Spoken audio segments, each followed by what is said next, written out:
Greetings, everyone. Pete Pardo here from Sea of Tranquility. Welcome to another episode of the UK Connection. It's Saturday. We're ready to party alongside my good friends, as always, Mr. Simon Bray from Lancashire and Steven Reid from Perth, Scotland. Good afternoon, fellas. How are you? Actually, no, it's good Good. evening for you. Actually, it's good afternoon for me. Evening for you guys. Yeah. I'm feeling kind of unmasked tonight. You are. I am. Oh, Because tell us why. seeing as I know we've been speaking for like 7 hours before recording, but Stephen, that's not your usual background, is it, Stephen? I've got absolutely no idea what you could possibly be talking about.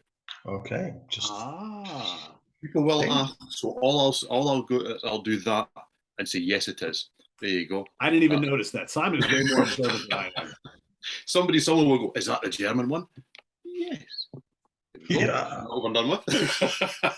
And is that a helix I see at the bottom corner? It is. Wow. Give me an hour. No. What we're going to do? Not talk about helix. No, we're not. We're not talking about helix today. Maybe another day. No. Today we're going to Finland today, right? We're going to talk about some symphonic power metal, cinematic metal. I never know what to call this band. Nightwish. We're going to talk about our favorite and least favorite albums, and of course a wild card today for Nightwish. So, but before we get to that, that's right, the part of the program that you either love or the three people that don't like it all. Well, that's what that fast forward button is for. We're going to talk about the beverage selection of the day. Simon, what do you got? Well, thanks for asking. Last week, as the Queen beer went down so very well, I thought I might as well stay in a similar kind of paradigm, and I'm going to go with some. Oh, yeah, look at that. Oh yes, that is impressive. Yeah. Yes. Now, favorite Motorhead album cover. Boom. There you go. Now, there is another one. I can't remember what it's called. I've got it upstairs. But what I do remember about Motorhead, super cool glass. I think we can all agree on that one, don't we? Yeah. What I do remember about Motorhead and their Pilsner is that I had it in Blackpool at the Waterloo bar, and I don't really like it. But, you know, I'm going for it just for you beautiful people. Yes. That is dedication. So, yeah. And then it's going to go with next to the Queen thing in the Poitiers Palace outside. And look at that. It's beautiful, isn't it? But if I make even more facial funny things than normal, it's because I'm not really a huge fan of the actual beer. But isn't it just like one of the coolest packaging things you've ever seen? That's amazing. Is it a Pilsner? It's a bit dark for a Pilsner, isn't it? Oh, it's probably dirty glass. Ah, fair enough. You know what it's like in my house at the moment. You've got to fight your way through to the camera today. So, I will say that beer looks delicious. The packaging is amazing, and we haven't talked about it before. But if folks watching, if you're interested in seeing a favorite and least favorite episode on Motorhead at some point in the near future, let us know. I'm sure, Steven, I'm not sure how you sit with Motorhead. I know. Yeah. Okay. Well, there you go. Okay. So I'm up for that. We'll put it on the list for near future. Steven, what do you got? Well, Simon's gone for one he doesn't like. I've gone for one I really do. I've gone for it's a wee heavy. That's what it is. It's a wee heavy. It's a Belhaven Brewery 90 shilling wee heavy. This is great stuff. Okay. So this is Belhaven wee heavy. Okay. It's classic strong Scotch ale, showcasing the wonderful malted barley native to East Lothian. A rich, dense, complex beer with notes of dried fruit and candied peel. It's like Christmas cake in a glass. I don't like Christmas cake, but I'll tell you what, this is great. It sounds really good. And based on Simon's face before, I think you're going to enjoy it a hell of a lot more than he's enjoying his. Oh, there you go. Iron Maiden. Is it not good, Simon? Because this is lovely. Oh, I'm really pleased for you. Stephen, when you watch the replay of this, you'll find out Simon's while you were reading, he was making faces. That's the real deal, by the way. That is excellent. Yeah, that's what's the ABV on that? It's 7.4. Okay, That's where we are. This is proper stuff. This is really good. Really good. That for me would be like around the holidays, have one and that's it type of thing. Yeah. Oh, okay, okay. For Well, me, I could. I wish I had another one sitting right next to it. Put it that way. It's not gonna last very long. so for me, you guys may remember last week I was talking about how I went to Middletown, New York, to the Equilibrium Brewery, which is right around the corner from Steve Keeler's place, Rock Fantasy. They have really great beer there. And I bought a whole bunch of different things. Wow, there's almost nothing left except for this. It's called by Equilibrium. It's called Astro Fluff India Pale Ale with Marshmallow. So it looks like a prog rock album cover, doesn't it? Yeah, yeah. It's weird. It's kind of like this, like I don't know what that is. It's got all sorts of scientific. The guys who own Equilibrium Brewery are like the beer scientists. So all their stuff is like their explanations of everything and the ingredients. It's all very complicated and all very like, like draw everything out on charts. It's just really weird, but all their beer is really, really good. A lot of it is a little too strong for me, but flavor wise, amazing. So this, I've actually had a couple of these already over the last 2 weeks. This is like a typical New England style IPA with a lot of like citrus notes, but with the marshmallow flavor. So you get this heavy vanilla mix to it. So it's kind of sweet, kind of, tangy type of thing. Quite nice. It's 6.5, so it's a little on the high end for me. But it's one of those beers I can have one of and really enjoy it. And then kind of that's it. And I decided, since we've got this kind of weird kind of image on here that's very scientific, I said, well, why don't I get out the scientific beer beaker here and just do the whole. And just for clarity's sake, by quite nice, you mean it's really very nice? It's really very nice, yes. Just for clarity's sake. Just for clarity's sake. So, Steven, as you can see, that's got that kind of like grapefruit orange juice type of thing. This is very popular here on the north. There's an awful lot of these hazy ones. I see more and more and more of them. So is this really citrusy and hoppy, is it? Yeah. Yeah, it looks like it would be. And you really smell the marshmallow. Like there's a big, huge vanilla. Marshmallow. Does that taste like? Is it vanilla? Is the flavor just marshmallow? I always kind of connotate marshmallow with vanilla, but that's what you smell. You smell like orange, tangerine, pineapple, and I know you don't like pineapple, and vanilla. Or it big time. Pineapple's only good on pizza.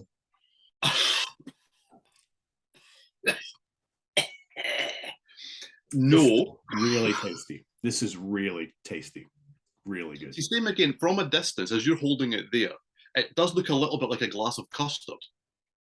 Yeah, you can kind of say that. Yeah, because it's got a really creamy head. Yeah. And it's really hazy. I mean, you ain't seen this at all, as you can see. Yeah, it looks really lovely. Tasty, though. Looks really good. Mine is excellent. Yours looks excellent, Peter. And you've got beer, Simon.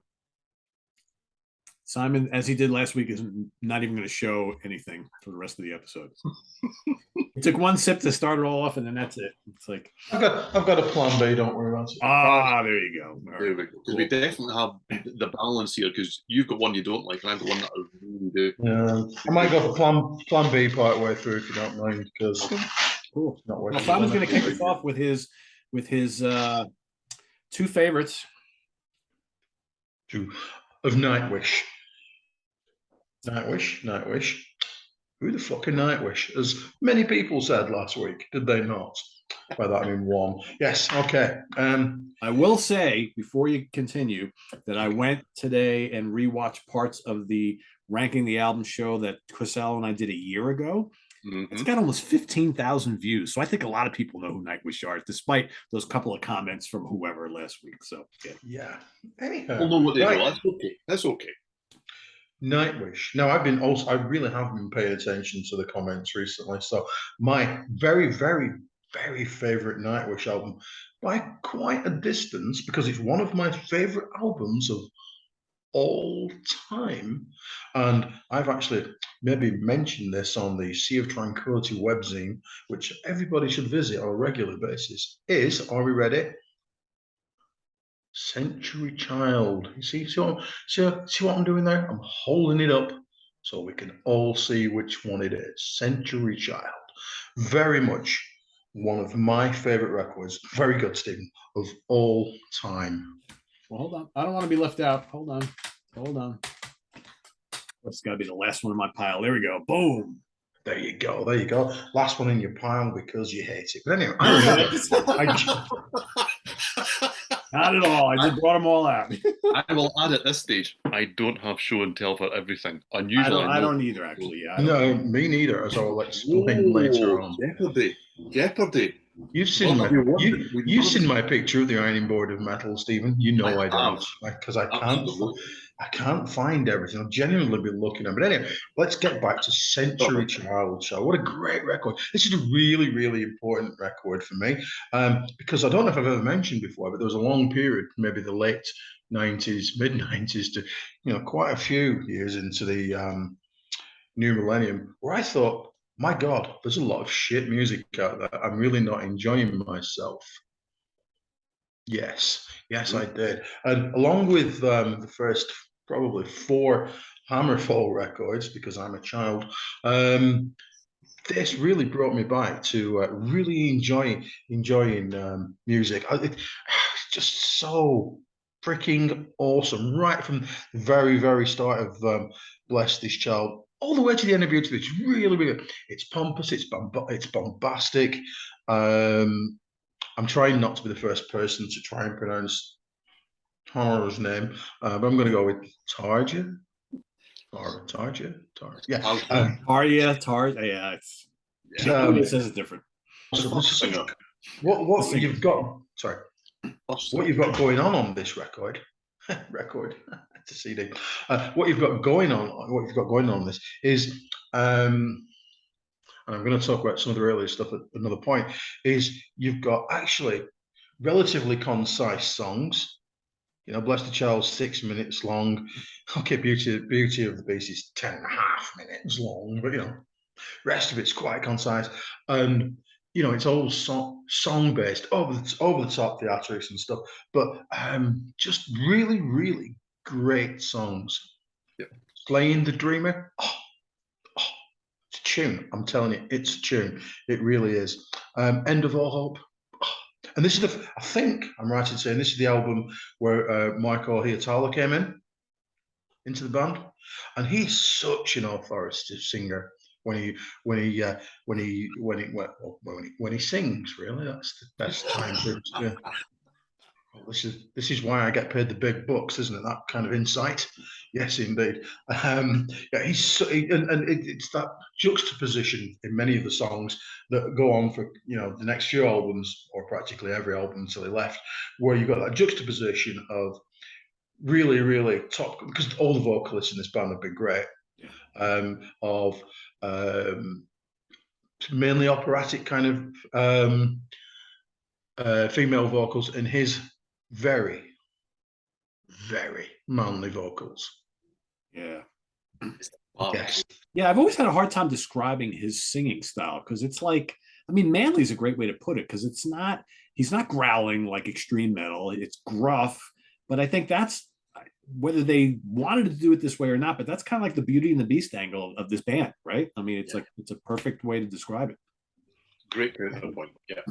What I'd also like to point out, it's a really good symphonic metal album. What I'd also like to point out is that I didn't realize until doing the research for this, reading the covers and stuff, that the cover version of Phantom of the Opera, I didn't realize that. Obviously, I knew it was a Andrew Lloyd Webber song. But apparently the lyrics were by Richard Stilgoe. Really? Yeah. And at some point, stuff like that, but I didn't realize. I connect Richard Stilgoe with kids' TV. Yes, and Pebble Mill at 1 and weird shit like that. And it really opened up a can of worms whereby I could go down and spend the next 5 minutes, and Peter could just disappear for a while. Well, we pop on about esoteric British shit, but yeah, I didn't realize until at that point. So yeah, I hope it's kind of true that I actually read it, but yeah, I love this record. I don't know why. Recently, when I've been feeling insomniac, like in the middle of the night, I've been trying to think, what are my favorite albums of all time, and that's definitely one of them. Yeah. That's a high bar. Then my young friends, oh yes, very, very difficult decision. Which one next? Very difficult, because I don't think there's an actual clunker anywhere within them. I think there are some I like more than others. There's one that I barely never listened to since I listened to it for the first time until this week. But once with a like weird cover thing. Yeah. Okay.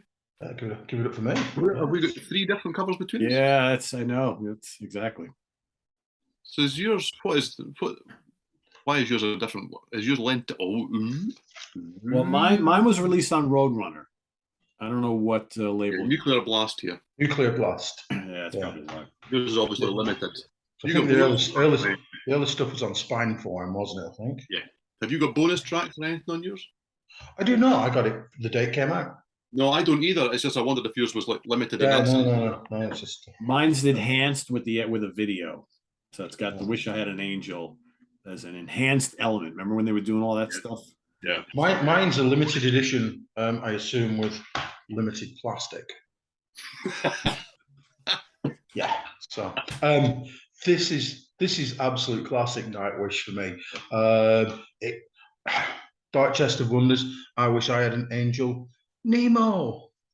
Oh, Nemo. I love Nemo. I love it that much that somewhere I bought it on. I never buy singles. I bought it on singles. Look, single. Ooh, look, 2 different versions of the single. Give it up for me. Yay. I love it. In fact, I think it's their, arguably the best known and best poppy kind of tune that they've got going on there. And one of the things I really like about this record, it's apart from everything, it's got Ghost Love Score on. Holy shit. Winner. I think we can all agree. But I stole them on this tour. And yeah, I just want to say, this is unusual for me. Oh yeah. Oh, and it's a cool ticket as well. It is indeed. And I didn't realise until about 2 minutes ago that I actually put one in Century Child as well. Woohoo, I've got 2. Look at that. Is that the same gig? They're different tickets. Yeah. I don't know. I'm sure I took both of my young people with me, and I don't know where the third one is. So yeah, I think it's, for me, this is my favourite period of the band. Much as I love stuff going further on, just so where Thomas Holopainen, should we go with what's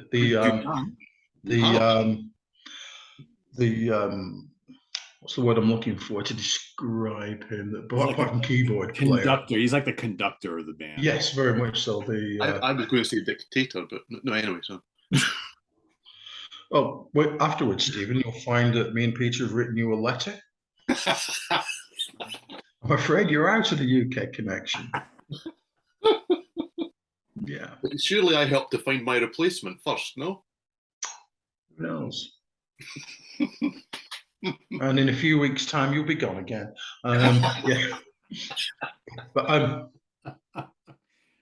do think it's on these two. There's going to be a lot of people watching this. They're going to have no idea what we're talking about. 15,000 people watched the one with you and Chris Arlo, so they all know what's going on. I hope so. Yeah. So I think it's in these 2 albums where they marry the symphonicness with the poppy, metally kind of quality, and don't at any point go right up their own anus. I think there's a point where they do, as I'm going to mention later. But 2 really, really fantastic records that I really, really love. If you like a little bit of bombast, but not too much, those are good records. So that's enough of me. I'm going to put these back. Well, one. Done? Happy. Good. So yeah, similar journey for me. This is where I came in. Okay, so I came in here. However, I am going to talk about Once. So that's what I'm going to talk about. So this is the 5th album from 2004. And yeah, okay, it will upset some people. I like Nightwish best when they're a bit dumb and riffy, really. Do you know? I quite like it when they are just going for the throat. That's what really grabs me about their music. I like the variants. I do like some of the bombast. Some of the stuff on here is a little less complex than what had come before and what will follow at certain points. And Tarja is a little bit less operatic in places. In places, not all the way through. And that works for me. But I do like the histrionics, I do. But Dark Chest of Wonders, that's a great opener. That is a really, really strong way to open an album, which is a key thing that lots of bands get wrong. So a great way to open an album. And I really think that the 1, 2, 3, I know that Wish I Had an Angel, somebody commented on Twitter that they would like to never hear that song ever again, or it hoped it didn't exist. I completely disagree. I think it's a great piece of music, and I think it's memorable. I think it's chanty. I think it's sing-alongable. What could possibly be bad about that? And then Nemo, which offers a little bit of variance. It's smoother, more sedate. It's a really clever opening to an album, and it just builds from there. Really good. And I know that hindsight is a wonderful thing, and therefore I'm going to use it and suggest that this is the last time they really sounded like a tight band. I don't mean musically tight. They're tight all the way through, from the first album to the most recent. Whether I love them or I don't love them quite so much, they're tight all the way through. Great musicians. The arrangements are incredible. The level of talent and skill that goes into all of the construction, it's way up here somewhere. But they sound like a really tight band that want it here. There's no fat, there's no fluff. And that kind of changes a little bit. And yeah, I mean, Planet Hell, the riff and Marco's vocals, it's just so good. Now, Simon may slightly disagree. The last 3 songs here for me, so Ghost Love Score, I mean, it's lovely, don't get me wrong. And then there is, why have I made myself say this out loud? Kuolemo Tiki, and there's another word there too. We don't need the other word. And then Higher Than Hope. That's the 3. And I get a little lost here. And there are elements on all the Nightwish albums where I get a little lost, to be honest. Maybe says as much about me as it does about the albums, but it's me that's listening to them. So there you go. My favourite, however, my absolute favouriteest of favourite Nightwish albums is Dark Passion Play. Now, I very, very nearly went for this and Imaginarium as my 2, because I really connect with the Annette Olsen era. The 3 singers that they've had fronting the band are incredible. They're all actually, when you go and listen to these in the way that we have, you know, start to finish through the catalogue, in my mind, without giving it too much thought, I think, yeah, do you know what? They've all got real similarities, and that's why we go from Tarja to Annette to Floor. It all makes sense. And then you listen to the albums and you go, that really couldn't be further from the truth. Yeah, they don't sound anything like each other. They don't sound anything alike. And I would suggest, personally, my favourite sings on this album, I would suggest that the most talented, and that is that's the wrong turn of phrase. Most versatile, maybe even that's the wrong turn of phrase, is currently in the band right now. That's my own thought, because I think that Floor Jansen is the right person to cover this era, and her era. And I'm not really convinced. I saw the band on this tour. They were brilliant. And Annette Olsen, contrary to some opinions, including those in the band, was phenomenal. And she really, so much charisma on stage as well. It was really difficult to take your eyes off her. She just had a real presence, and I thought that she was absolutely perfect for the band. I really love this album. I just think that it's strong all over the place. And I think that there's, for want of a better turn of phrase, I think there's much less fanning about here. So, you know, this is an album that they're maybe playing to Annette's strengths. It's less operatic, it's less classically based. Things like Bye Bye Beautiful. I mean, such a huge song. And the vocals, and those little staccato bits in the vocals at the start, I listen out for them every time. There's clever little bits that you just can't let go. But there's also those, you know, gruff. They're not gruff, they're barking. They're not barking. They're just manly vocals that are also going all the way through it. And then you've got Amaranth, which has got that fine line between metal and symphony. And I think it's walked supremely at this stage. The guitars went out, but by this much. And that's as much as I need them to win out by, but I personally need them to win. That's kind of where I am. And then there's just, I mean, Carols of Our Last Breath, it's brooding and it's building. You've got Whoever Brings the Night, it's big and bold. I just really like this. I really, really like this. And I would actually say that by some distance, this is my favourite Nightwish album. This is the one, personally, from start to finish, I can't find a weakness. I just can't find any point where I think, do you know what? I could do without this one, or I could do something slightly different. And apologies to anyone that really loves different eras of the band. That's just the way that I feel about this album. So that's my two favourites. What I would say about that, I mean, now I don't need to talk about it as one of my others. The second half of this album is so strong. Yes. Yeah. It really, really is. You know, from Sahara, whoever brings the night, for the heart I once had. That's so nice. It's so lovely. The Island is fantastic. It's just really, really strong second half, and that's so unusual. How could I not mention 7 Days to the Wolves? Yeah, that's one of my favourite songs on the album. Yeah, you've really struck on something there, Simon. I'll leave a thought. I'll leave a thought. You prompted many thoughts from I'll spin back round to what you've just mentioned later on. You touch on a lot of things, which is what makes this band so fascinating to talk about, because you've got these three very distinct singers, all who have sung on some really, really good albums. And for a lot of people, it depends on when you came in with the band, on whether you like the more operatic stuff versus the less. Do you like the more bombastic versus the less? Do you like the more proggy? Do you like the more metally? It's all a matter of preference, right? So yeah. You touch on a lot of things. I'm going to touch on a little bit now without giving too much away on the album you just talked about. More on that later. I'm going to go with my number two, my second favorite. I think I agree exactly with what you said before about Floor Jansen being probably the best person for the job at this point, because she can do kind of what both previous singers could do, and really, really well. And she's got great stage presence. So I'm going to go with Endless Forms Most Beautiful from 2015, which is her first album with the band. It's epic sounding. It's like right in the middle of what they normally do and do really well, which is this mix of symphonic metal and power metal, because they have a couple of albums, one which I'm going to talk about in a second, which is a little more direct, a little more straight power metal. They have some that are so symphonic, so operatic and cinematic, and one that's really, really symphonic and operatic and cinematic. And then you have this one, which kind of does a little bit of everything really, really well. I mean, you got just some Weak Fantasy is terrific.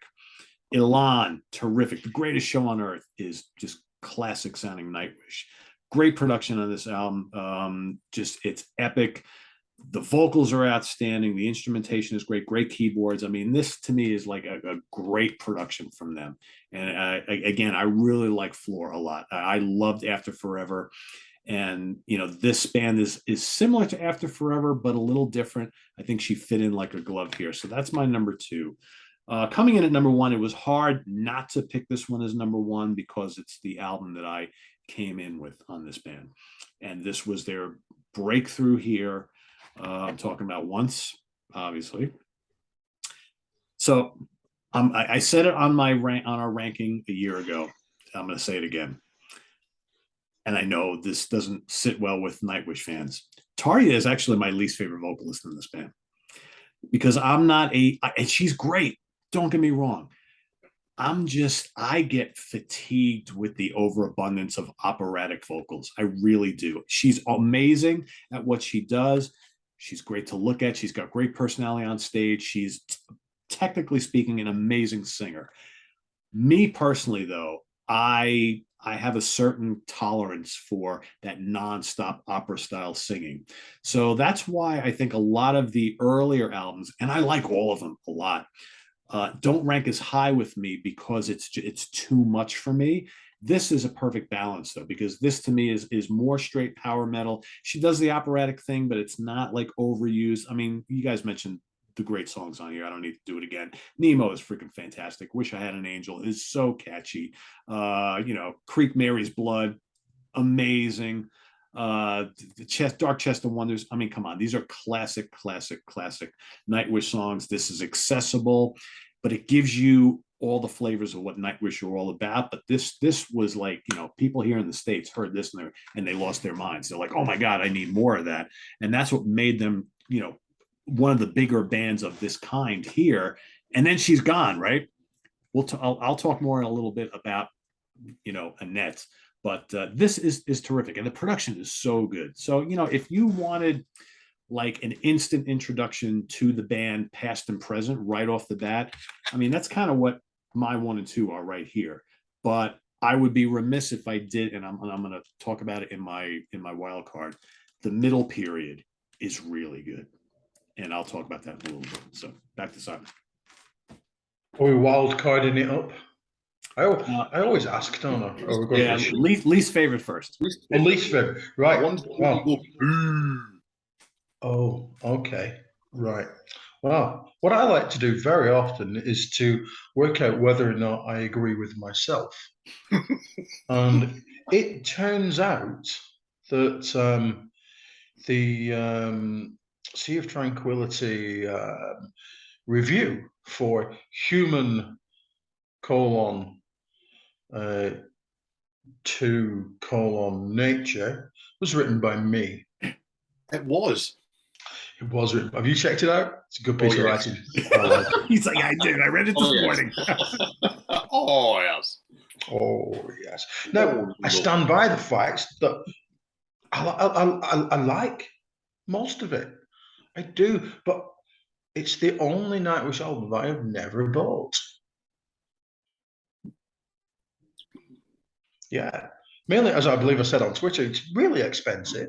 Vinyl, came out, at a time when vinyl wasn't as expensive now, and it was 30 odd quid. Get lost. Not happening. Nope. And it still is. The CDs upwards of £15. No, just no. But at the risk of quoting myself, and I am going to, some of Human : 2 : Nature, irritating title, by the way, it's crap. Yeah, that's what I said. And some of it arguably goes straight up its own ass, but at least artistically, the Wish we were all still at least the Wish are still artistically moving forward. I think, as I'm going to go on to say, when I look at my lukewarm ones, or whatever we call them, I think they've been moving towards making an album that is a couple of days long, because Human 2, whatever it's really called, really is it's a slog. Yeah, it is. It's a bit of a slog, and unless you make long journeys, and I don't, and as we all know, Simon likes to play from start to finish. I really don't like leaving them in the middle. There's no real opportunity to sit there and physically listen to it, because I seldom have 80 fun-filled minutes to do that. But there is some really good stuff on it. I just think that middle period where they were making really concise, almost pop metal-y kind of symphonic tunes, that's a sweet spot for me as well. There's nothing wrong with it. It's just obviously there's something wrong with it. I've just said it goes up its own arse, haven't I? It is definitely too long. And it's just my least favorite. But there's much joy to be had on the record. There really, really is. And do you know what else there's much joy to be had on, kids? That's right. My new beer. Yeah, I've got a new beer. Look at me. It's a Bacchus cherry beer. Yeah. Nice. Belgium. Why would it it would appear to be a cherry bomb or something. Yes, it's cherry bomb. Yeah. Cherry, hello, Mom. Hello. There you go. I didn't realize there was nothing on the bottle when I ripped it off. So, okay. Yeah. This is going to be with us for the second half of the show, and it's going to cleanse my palate. So, yay. And the Motorhead beer didn't quite do it for you, huh? Didn't do it for me, no. But the packaging's absolutely awesome. Yes. More of the Motorhead beer would have been overkill. Anyway, so are you only choosing one again? Are you doing that thing where it's your two least favorite, and you have to have one two least favorite? Well, Steven, it's a double album, so there you go. Yeah. Oh, well, I'm going to make very good. I'm going to make up for it though by having 37. Of course he is. Yes. Honorable mention.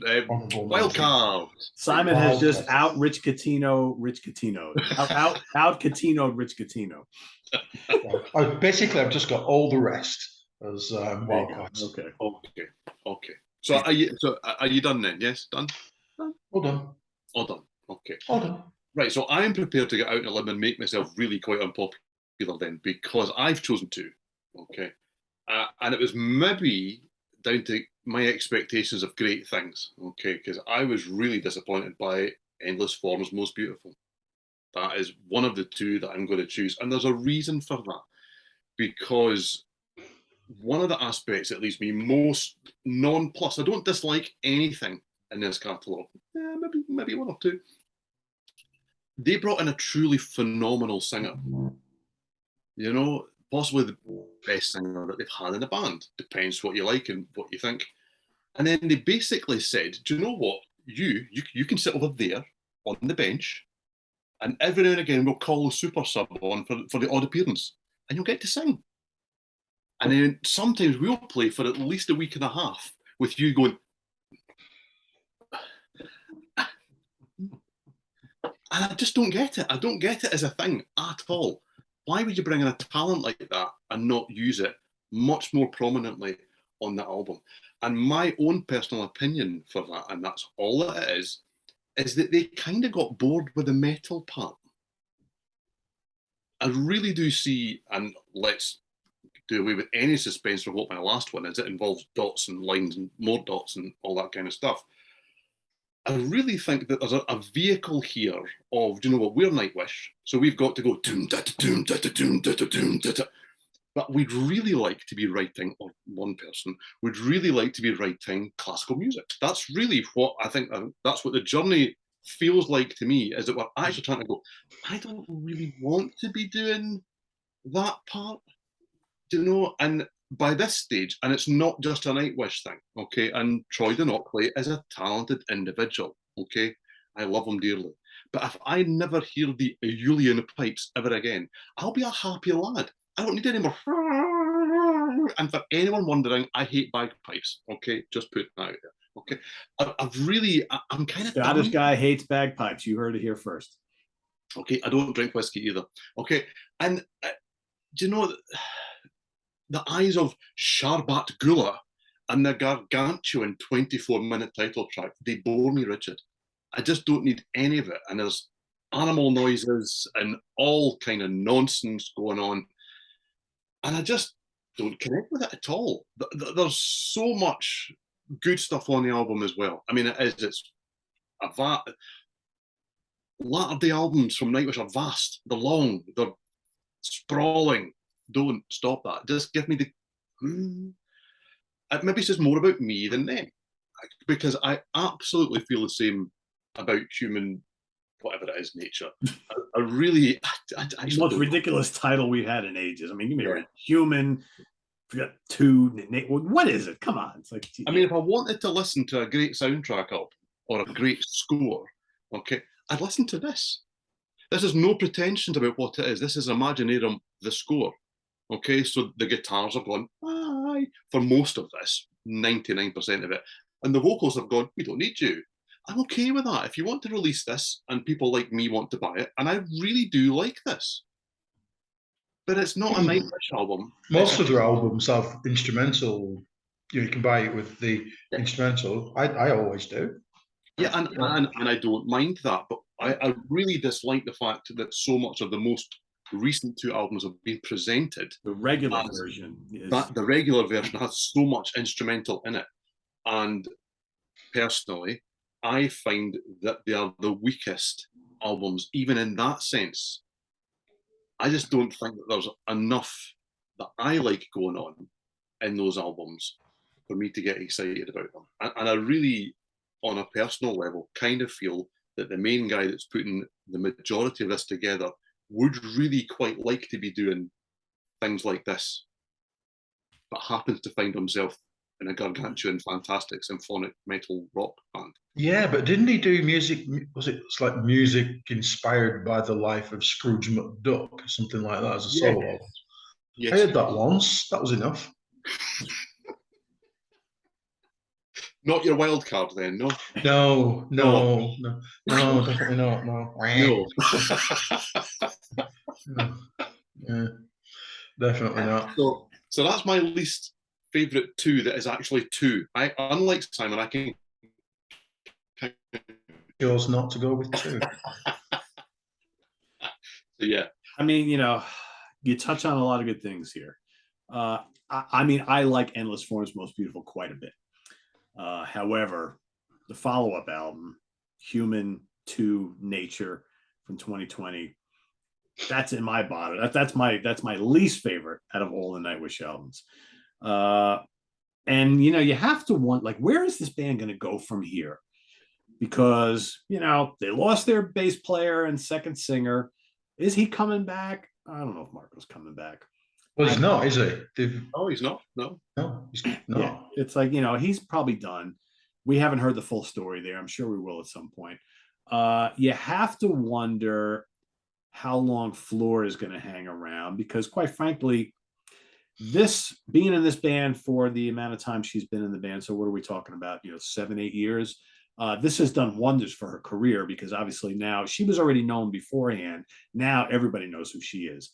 She probably doesn't need Nightwish anymore. But then again, we could have said that about Tarja, and really, what has she done since she left the band? Not a hell of a lot, right? That on a mass scale, because Nightwish keeps getting bigger and bigger and bigger, no matter who's singing, right? So obviously, there's something about this band that people really like. But the person who we have not really mentioned his name much, he obviously, and I agree 100% with you, Steven, I think he has a different vision of where this band ultimately he wants to take it. And quite frankly, that's probably not going to sit too well with the metal community. And maybe that's okay with him, right? Because I will say Human to Nature it's overblown. It's way too much cinematic fluff. Steven mentioned that they were already doing that in Endless Forms. Yeah, they were, but at least Floor had a big impact on that album. There was a lot of metal on that album. It was pretty well constructed, I think. But man, the Human to Nature album, there's not enough metal. There's not enough Floor Jansen. Yeah. I mean, where is she on this album? The thing for me with Endless Forms is the way that the album is constructed. And I speak from personal experience here, is that it was constructed in a way where you can get to the last 2 tracks and check out. Like Simon, I like to put on, unlike yourself, Peter, I like to put on an album and listen to it from start to finish. It's not really an option, whether it's vinyl, CD, whatever. I put it on and I listen to it until it's finished, or I turn it over, do side 2 and all that kind of malarkey. But I must admit that with that album, I've kind of gone, well, that was very nice of them to decide that the 2 songs I really don't need and make up half an hour of the whole thing are right at the end, so I can pretend that I've listened to it all, because I don't need to hear them anymore. Skip class from there, right? Yep, exactly. Yeah. I'm out. With Human to Nature, the message early on, or 2 or 3 tracks in, is the singer will appear when the singer appears. And I'm already going, what are we doing here? What's the point? But that's me. Right. But if obviously there's been a lot written and talked about this band. They've had 3 singers. The first one had a very strong personality, and she had a husband with a very strong personality. So there was a lot of battling going on behind the scenes of whose band this in, right? Whose band this is. And obviously they parted ways. I really think that this band did not want to have another Tarja in this band again. They brought Annette in thinking that she would be all right. She'll do what she's told, whatever. Annette turned out to be a pretty strong personality as well. And there were lots of things going on behind the scenes that they didn't agree on. So obviously she's not in the band anymore. I think Floor is kind of like, I think Floor is very smart actually, because Floor was a known quantity before. If she ever decides to leave the band or if the band ceases to exist, she will still be a known quantity, but her stock has risen by being in Nightwish. I think she's kind of intelligent. She's doing what she's told because she's like, this may not last forever. But yeah, I really think that they are very leery about having another singer that wants to really be in the spotlight, really take control. And I think that's why these two most recent albums are the way they are, because they're basically telling Floor, this is when we want you to sing, this is when we don't want you to sing. We don't really want you writing much material or any, and we're going to kind of give you everything and say, here's what you do, and kind of go from there. That's my take on it. And yet, what we do is we talk about her. It's that I think with the fact that they've had the three distinct eras with three different singers means that, and people will complain down here because there are lots of people that love the music and the musicians and the songwriting and the arrangements, which are great. Yeah. We talk about the singers and the eras because that band is so neatly, that is the end of a sound. It continues, but it's different. And then that one ends and it continues, but it's different. And they're the same and they blend, and you can tell it's the same band and the same person that's writing most of the material from the start until now. But you put on the first set of albums, you put on the next two, and then the two most recent, they are three different bands. Yeah. Almost. So it's interesting. It needs to be said. I'm going to go there. If you take it, let's go back to the beginning. From the beginning till today, if you take out female vocalists in this band and you throw in some guy, maybe one guy throughout all the albums, maybe a couple of guys, is this band all that different from every other symphonic metal band out there? They were, well, let's put it the other way and say that they were clever enough to make sure that they had a point of difference. Because right from the start they did. I mean, as you said, once, but admittedly it started right from the debut. You put these albums on and you went, wow, this is different. This is different. I mean, and there were other bands kind of around at that stage that were doing something similar, which tends to happen when a new scene arrives. It isn't one band. There does somehow seem to be two or three bands that suddenly appear within the same few months doing something similar. There was within Temptation and various things, and it's all kind of splintered and moved and changed, and some of these bands sound nothing like that earlier than later. But Nightwish were clever enough, lucky enough, whatever, smart enough to go, there's no point sounding like everybody else. And you put on the debut album and you go, that sounds like nobody else. And it maybe is just the vocals, but it sounds like nobody else. Well, yeah, I mean, yeah, we don't want to discredit their arrangements and the songwriting because it's fantastic. It is. But I think part of their appeal is that they have had three amazing female singers throughout their career, and that means a lot. I mean, there's a lot of other bands out there that play in this kind of subgenre of metal where they have a female singer, they have lots of keyboards, and there's a ton of them. And I've heard a lot of really bad ones, and there are some really good ones. But I think that this, it has a lot to do with it. They've been very smart in who they've chosen to be their front ladies in these bands. And I think that's a big part of the appeal. But on the same note, I think personally, the guys in the band today, or maybe specifically one guy, he wants to be the guy who has the final say in everything. And I don't think he wants a strong personality to challenge him in anything at this point in time. And I think already he's been challenged twice. And I think Floor, like I said, I'm going to go back to it. I think Floor is very smart. She knows the deal. She obviously knows the history in this band. And this has been a great vehicle for her to increase her exposure big time. She was already a known quantity. And I think she's kind of doing what they're telling her to do. And at some point she may be like, all right, I don't need this anymore. I don't know when that'll be, if it'll be, maybe it'll never be, right? I don't know. I'm just kind of speculating here, but there's a lot going on, I think, with this band behind the scenes that even all of us don't even know about. It's a very complicated situation, I think. Yes, I'd agree with that. But it's created some really good albums and really good music. Yeah, it sounds very much like I've been bashing the band for a while, and I have. Yeah, no, there is some tremendous music, oh, yeah. And I really like most of the albums that they put out. Maybe not the most prolific band, especially in recent times. Yeah, I really like most of the albums that they put out. So I'm not bashing Nightwish. I just have traits that they are good at that I prefer to hear, and they're maybe not playing to those strengths enough for me now, and that's all. Yeah. And I have one more least favorite, but in closing about Human to Nature, Tribal, I think, is a great song on here. I think Simon kind of really hit it. There's the good songs on here are too far and few between. And I mean, that second disc, I think I've listened to it all the way through once, and then I tried to get through it again like recently, and I'm like, and I like instrumental kind of symphonic keyboard heavy type music, but man, it's just boring. And it's like, for all their metal fans, it's like, I don't know about that. So yeah, there's a couple of really good songs on Human to Nature. I think in that whole 2-disc set, there's 35, 40 minutes of really good stuff. And the rest of it is just like, never need to listen to again. And I think if he really wants to do that sort of thing, then he really needs to rethink what he's going to do with this band, because I think this band could continue on kind of like they have been for many years and do really, really well. But if he really wants to do an overhaul with this band, he should really think about that, because I think a lot of listeners are very, they're very fickle, and, you may have a lot of fans today, but you release an album that's kind of a lot like that last one, he's going to lose people. Anyway, I'll get off my soapbox on that. My other least favorite, and again, good album, I just think it represents a band that really hasn't kind of found their way yet, and that's Angels Fall First, the debut from '97. It's good debut. It's pretty heavy.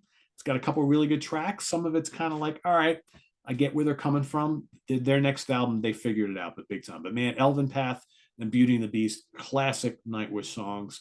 But I think they would go on to do better. So it's down here only by default, because for me, I think everything after that has been, amazingly enough, my two least favorites are the first and the last. So everything the bread is the worst in this situation. Interesting sandwich, bread is stale, everything in between, kick ass. Didn't I say that like on another show recently? You're done. I did, right? Yeah. Yeah. So I'm really interested in Simon's wild card, because obviously, I'm sure he's got a few. Yes, now that you've ballsed my wild card up for me, more of that in a second. I just want to recommend, whilst we're in the Nightwish universe, Michael Hietala's band Tarot. Just really, they're very good. Yeah, they are really, really. If you like super masculine metal, not in the style of, say, Iron Savior, but that kind of manly kind of quality, then that just. Simon. Yes. How manly are they? It's like one of the gladiators, maybe the Wolfman. Something like that. That's really what I was thinking. That level of manliness. Yeah. Not Saracen. No, definitely not. I will never think of Tarot the same again after that. No. But thank you, because I'd really, really like to recommend Angels Fall First. Yeah, yes, I would. Now, the question that we get asked quite a lot, Stephen, on Twitter is, where should I start with Band X? Isn't it? It is. We do. Apart from the fact that they look like fetuses on it, they really, really do, don't they? They do, yeah. Oh, they really do.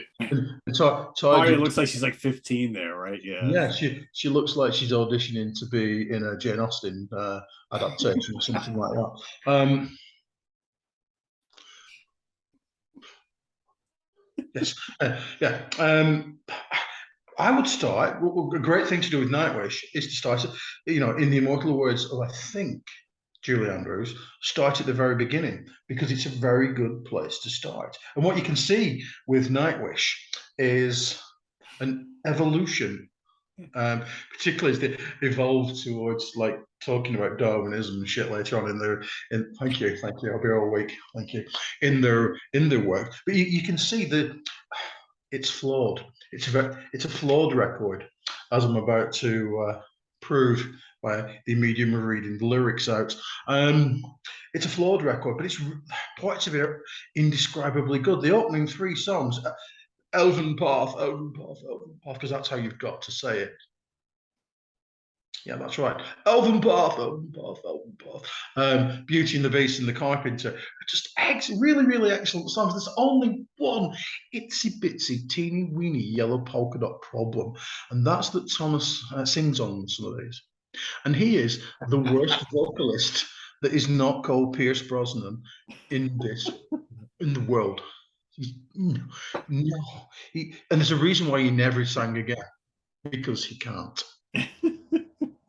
But what you can see there is you can see a sense of ambition, you can see a sense of scope, you can see where everything's leading. And if you go from this through Wishmaster and everything else, you do ultimately think, well, it makes sense that they went right over the hills and far away. See what I did there with Human to Nature. Stephen, you've got your hand up. Would you like to address the class? No. Oh, you went over the hills. Okay. Yeah, I thoroughly recommend it. However, I would draw you towards the lyrical content of, and I think you know where I'm going with this one, Nymphomaniac Fantasia. Are we ready? No. Okay. Rip off this lace that keeps me imprisoned, but beware the enchantment, for my eroticism is your oblivion. Old love lies deep, you said. Deeper shall the wound be between your legs. I mean, what the fuck? No. Now, admittedly, I couldn't write a scintilla of a word in is it Suomi, Finnish? I just couldn't do it. But fuck me, that's pretty bad shit. That is no good. Yeah.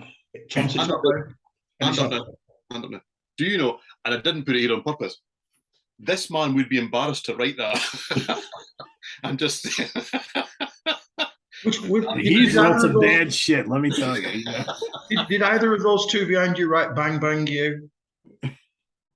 Yes. Surely that's it. Was that not about a car accident? No. No. No, if you are one of those people that aren't familiar with Nightwish, start at the beginning and go with them, because admittedly, Human to Nature is a week long of a job. It's not the most extensive catalogue to say they've been going on for 25 years. Yeah, true. Yeah, that's true. So time is your friend. Yes. And on that theme of they have not got the most extensive catalogue, okay? So I remember I've just done that horrible thing that nobody should ever do, especially while Simon's talking. I just Googled my own name.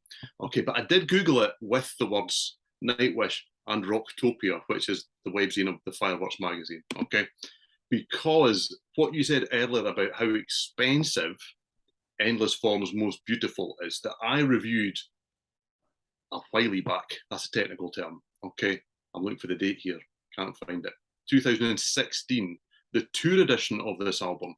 And at that stage counted that there were, not including said tour edition, 16 different versions of that album.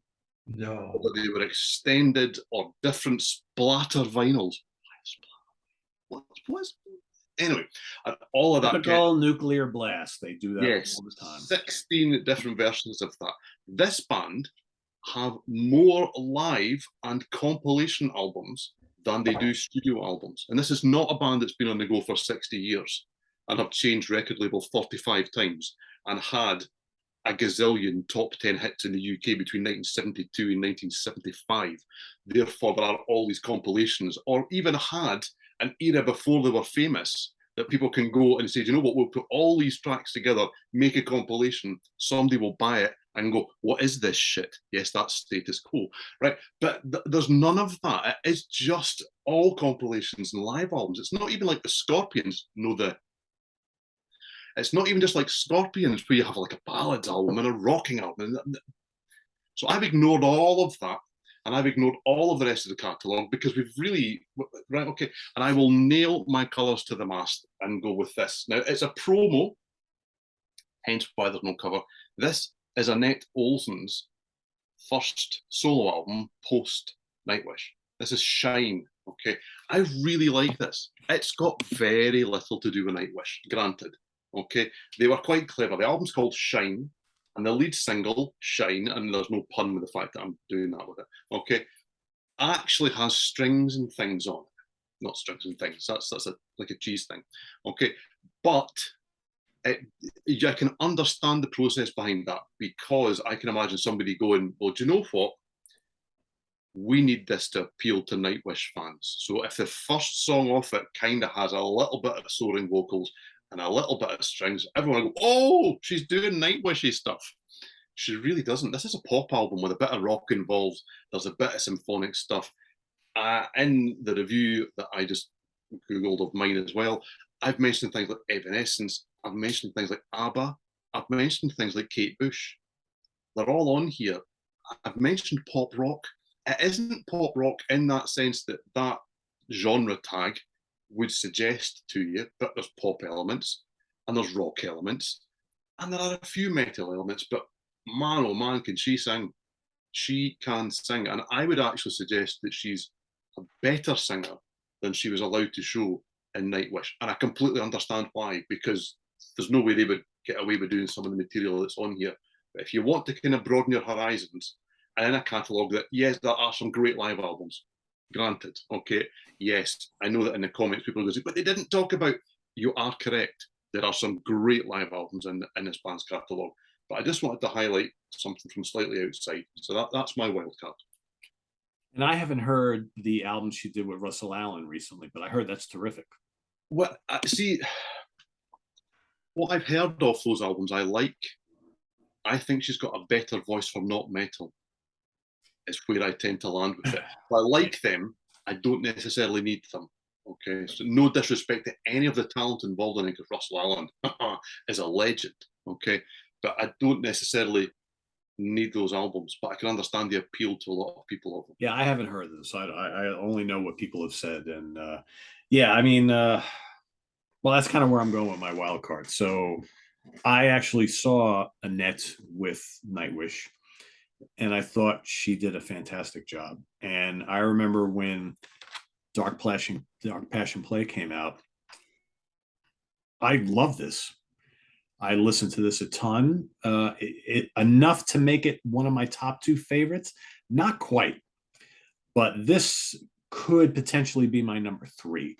And I generally, when I pick a wild card, I don't like to go that high with the wild card. I try to go with something that's either in the middle or some kind of weird release. But I felt really strongly about making this my wild card, because I think that one of the reasons why I like this so much, because she's not a metal singer. She's not an operatic singer. She's a pop singer. That's what she is. And I think she sounds amazing on this album. And I think the songwriting on this album is incredible. Catchy songs everywhere. There's enough like really intricate stuff on here too. This kind of is like the best of both worlds for me. Bye Bye Beautiful is a great song. And her and Marco work so good together on that song. Yeah. Amazing. Amaranth, terrific. Eva, The Poet and the Pendulum. It's one hit after another, well, hit, but one gem after another on here. And I kind of like a more straightforward Nightwish, I guess, because they've got, they've got so much bombast in their catalog, which I love. They've got a lot of everything. But I think when this came out, I was ready for this. And I know like a lot of hardcore Nightwish fans didn't really like this period much. And I think they're kind of missing out, because I look back on, and the second record with her is not as good as this, but it's still pretty damn good. But this is really special. And it's like, I'm glad that they did this. and I'm glad she was in the band for as brief as she was. And it didn't work out in the end, but I think looking back, I think those two records are really cool. They're a little different. She's got a really, really nice voice. I thought she had great stage presence, and I'm kind of glad that she has taken her stint in Nightwish and gone on to do other things. And I wish her well, because I think she, again, I thought she was a good fit. Maybe the band didn't quite think so. Maybe a bulk of the fans didn't, but this really works for me. This, I think, is the sleeper album in their catalog. You have, obviously Tarja has a good chunk of the history is her material, and rightfully so. And, we may or may not have seen the definitive Nightwish album with Floor on vocals. But as far as Annette's time in the band, this is the one. This is the one. And I find this a really good, pleasing, easy listen.